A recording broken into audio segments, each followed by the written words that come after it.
ये मुसलमान। कश्मीर के पहलगांव से उठी आतंकवाद की आवाज और मार दी गई धर्म पूछकर गोली। उधर गए देश में कई परिवार, पसर गया उन परिवारों में मातम।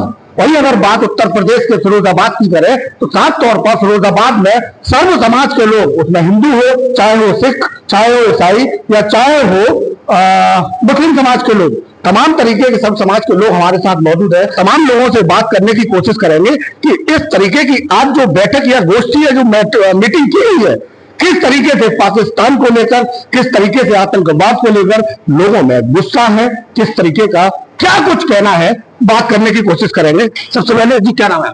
मैं मुफ्ती कासिम रजी, जिला महासचिव जमीयतुल माहिन। इस तरीके से पहलगांव में जो स्थिति सामने आई है और तमाम बेगुनाहों को सरेआम गोलियों से भून दिया गया, क्या कहना चाहेंगे?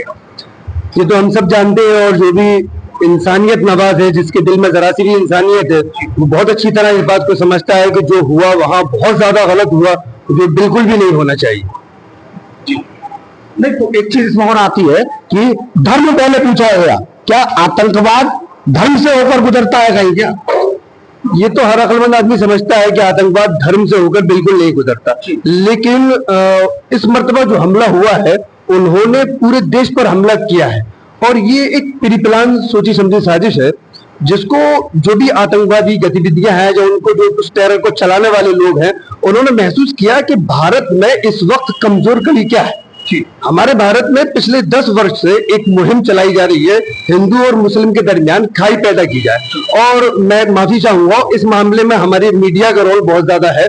जैसी ये हमला हुआ, उन्होंने आज तक की हेडलाइन पे इस पर ऊपर बिल्कुल साफ लिखा, और इस अंदाज पे लिखा कि ये सारे मुसलमानों ने किया, मतलब एक मुसलमान नहीं, मतलब हिंदुस्तान के अंदर जितने मुसलमान हैं वो सारे के सारे मुजरिम, और उन्होंने कटहरे। जैसे आपने कहा कि सारे मुसलमानों के ऊपर, तो हमेशा जब देश में आतंकवाद की बात आती है तो मुस्लिम समाज का ही नाम क्यों आता है? ये एक प्री प्लान सोची समझी साजिश है 9/11 के बाद कि मुस्लिम समाज को और मजहब इस्लाम को आतंकवाद बनाने की कोशिश की जा रही है, और इसमें बड़ा रोल मीडिया का है। हालांकि उससे पहले का आप बहुत अच्छी तरह से देख सकते हैं कि इतने बड़े बड़े क्राइम हुए जिसमें 2-2 लाख लोग मारे गए, वहां कहीं भी आतंकवाद का नाम नहीं आया।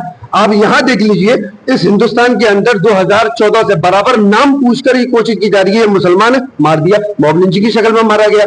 कभी ट्रेन में एक वर्दी धारक, उसको गुस्सा आता है, उसको दिमाग खराब होता है, और ये कह दिया जाता है कि इसका दिमागी संतुलन सही नहीं है, वो ट्रेन में डिब्बों में जा जाके टारगेट करता है और मुसलमानों को मारता है। ये जो खाई, जो हमारे यहाँ की कमजोरी है, अभी इसका फायदा जो आतंकवादियों का मकसद था वो यहाँ आगे पूरा होता है। मैं 1 मिनट में बात पूरी करता हूँ। आतंकवादियों का मकसद यहाँ आगे पूरा होता है कि आप देखिए कि वहां 26 मारे गए, यहाँ हमारे आगरा में, हमारे पड़ोस में एक मतलब ऐसी अलटप एक आदमी जिसकी कोई वजूद नहीं, कोई हैसियत नहीं, वो खंजर लगाता है, पिस्तौल लगाता है और खड़ा होता है, और वो जिम्मेदारी लेता है कि वहां 26 मारे हैं, मैं 26 मारूंगा, और नाम पूछकर वो यहाँ मारता है गुलफाम नाम के एक बंदे को। ये सिर्फ जा रहा था रेस्टोरेंट का, जब रेस्टोरेंट चलाने वाला था, तो देखिए ये तो किसी भी वर्ग के लिए हो, और समाज से यही बात होती है कि हिंदू हो या मुसलमान, अगर गलत करेगा तो सजा का। आपको यही बात बताना चाहता हूँ कि आतंकवाद का जो लेबल ये कोशिश की जा रही है कि मुसलमानों पर है, ये गलत है। जो भी, आपका क्या नाम? डॉक्टर मयंक भटनागर। डॉक्टर साहब, एक चीज जानना चाहूंगा मैं आपसे कि सभी के वक्तव्य तो आपने सुने, हर आदमी के अंदर एक गुस्सा फूटा पड़ा है, क्योंकि जिस तरीके की जो घटना पहलगांव में हुई है बर्दाश्त से बाहर है, क्योंकि पहले भी शायद देश के लोग कई बार कुछ चीजों को झेल चुके हैं, लेकिन अब झेल पाना शायद तो मुश्किल हो रहा है। आप किस तरीके से लेते हैं? देखिए, मैं किस तरीके से लेता हूं ये मायने नहीं रखता, वो औरत किस तरीके से लेती है जिसके सामने उसके पति के गोली मार दी गई, और जिसने कहा कि मेरा पति चला गया, मेरा सुहाग उजड़ गया, मुझे भी उजाड़ दो, तो वो कह गया कि तुम्हें इसलिए छोड़ रहे हैं कि मोदी तक संदेश पहुंचाने के लिए। वो क्या कहती है ये मायने रखता है। वो बेवाएं जो हो गई, जो विधवा हो गई औरतें, जिनके सामने उनके पतियों को मार दिया गया बेरहमी से, बेचारे हाथ नीचे खड़े हुए थे, क्या दोष था उनका? हाथ नीचे करके बेचारे गिड़गिड़ा रहे थे कि हमें छोड़ दो, हम तो यहाँ घूमने आए, हमने कोई आतंक नहीं किया, हमने तुम्हारा कोई नुकसान नहीं किया, तो तुम हमें क्यों मारना चाह रहे हो? उसके बाद भी चुन चुन के जिनके पतियों को मार दिया, वो क्या सोचती है ये मायने रखता है इस देश के। मैं आपको बताना चाहूंगा कि इस देश के अंदर वो भावनाएं ऐसी हो गई हैं कि हम लोग उनको देखकर यहां अपनी आंखों में आंसू ले आते हैं। जिसने अपना सुहाग खो दिया, एक हफ्ते पहले जिस औरत की शादी हुई उसका सुहाग उजड़ गया, जिंदगी बेकार हो गई, बेवा हो गई, विधवा हो गई, क्या आगे वो आस्था रखेगी जब तक इन आतंकवादियों और इन क्रूर लोगों को मिट्टी में जमीन दरोज नहीं किया जाएगा, घुस के नहीं मारा जाएगा, और बल्कि जरूरत पड़ी तो पूरे पाकिस्तान को मारा जाएगा, पूरे पाकिस्तान को नेस्तनाबूद किया जाएगा? क्यों नहीं किया जाएगा? अगर आगे भी अगर पाकिस्तान की तरफ से या आतंकियों की तरफ से इस तरीके की घटना पर अंकुश नहीं लगा तो क्या मानना है, भारत के नक्शे में से पाकिस्तान गायब होना चाहिए, हाँ या ना? देखिए, आपके चैनल से मैं पहले भी बता चुका हूं, जो तकलीफ हुई ये हमारे 26-27 हिंदुस्तान के अमन पसंद नागरिक जो हमारे बेकसूर उनकी हत्या की गई, इनका कोई ईमान धर्म नहीं है। सबसे पहले तो हम इनकी ये मांग करते हैं कि इन हत्यारों को चुन चुनकर इनको इकट्ठा करके ऐसे मारा जाए कि पूरी दुनिया के अंदर ये मिसाल बने कि आइंदा ये कदम ना उठा सके। दूसरी चीज, ये 7 आतंकवादियों के साथ में मैं अपने देश के प्रधानमंत्री से कहना चाहूंगा कि जो जो इसमें दोषी हैं, जिसने इसमें ढिलाई बरती है, जहां जहां भी चूक हुई है, वो जो इनके पर्दे के पीछे काम कर रहे हैं, चाहे उसको पाकिस्तान कह लो, चाहे उनको शरण देने वालों कह दो, उनको चुन चुन के उनके खिलाफ कार्रवाई, सख्त से सख्त कार्रवाई की जाए।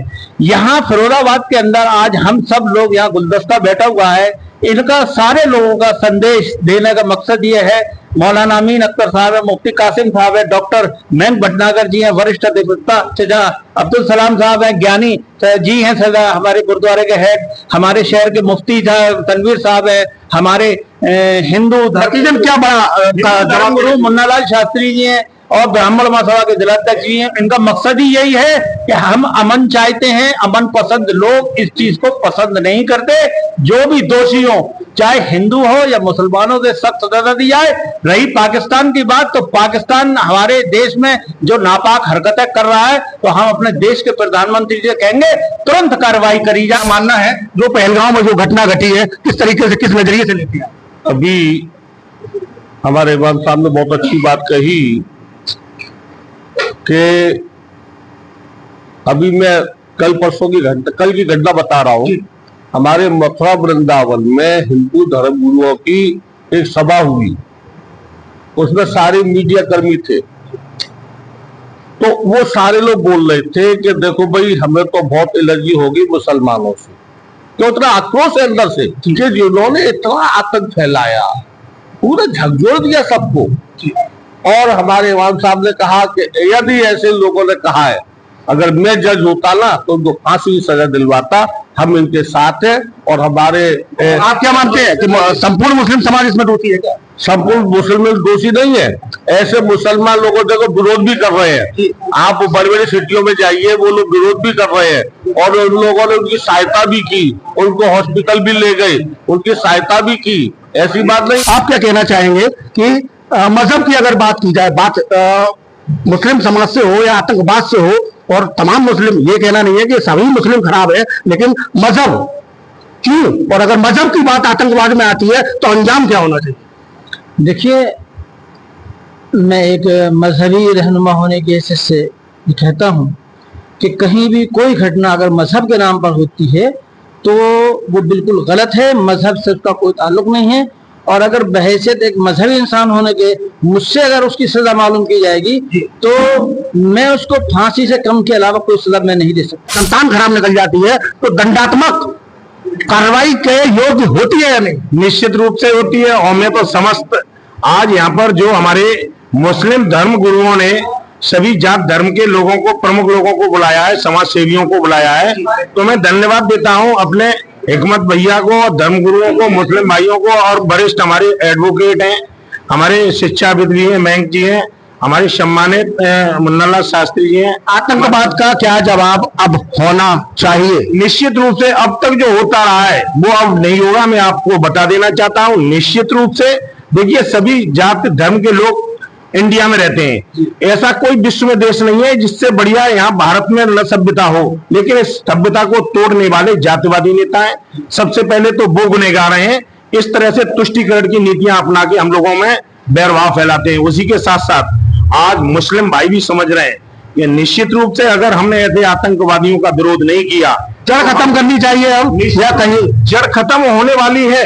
मोदी जी सशक्त हैं और सख्त हैं, और मैं आपको बता देना चाहता हूं कि इसके परिणाम भुगतने ही पड़े। जैसे कि आपको पता है, एक हफ्ते पहले जो पहलगांव में जो हुआ है, गुरबानी में एक लाइन आती है, ओबल अल्लाह नूर पाया कुदरत के सब बंदे, एक नूर ते सब जग उपजया कौन भले को मंदे।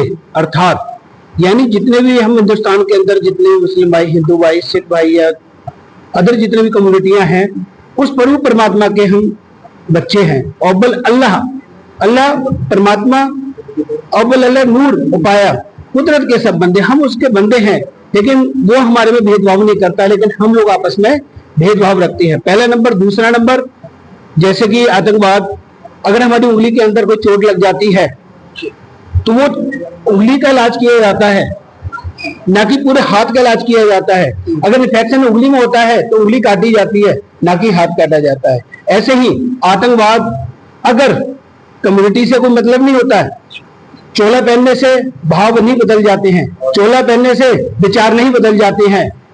गांधी जी भी सिर्फ अपने इसमें थे, एक चुन्नी में थे, उनके विचार कैसे थे? ठीक है, तो मेन चीज है हमारे विचार बदलना। हमारे विचार सही रहेंगे, ये आतंकवाद नहीं बनते। आपका बड़ा आप सभी लोगों से, क्योंकि आप सभी लोग प्रबुद्ध लोग हैं शहर के, और तमाम अलग अलग सेक्टरों से जुड़े हुए लोग हैं, किस तरीके से आप चाहेंगे कि एक करारा जवाब पाकिस्तान को या आतंकवाद को देना चाहिए?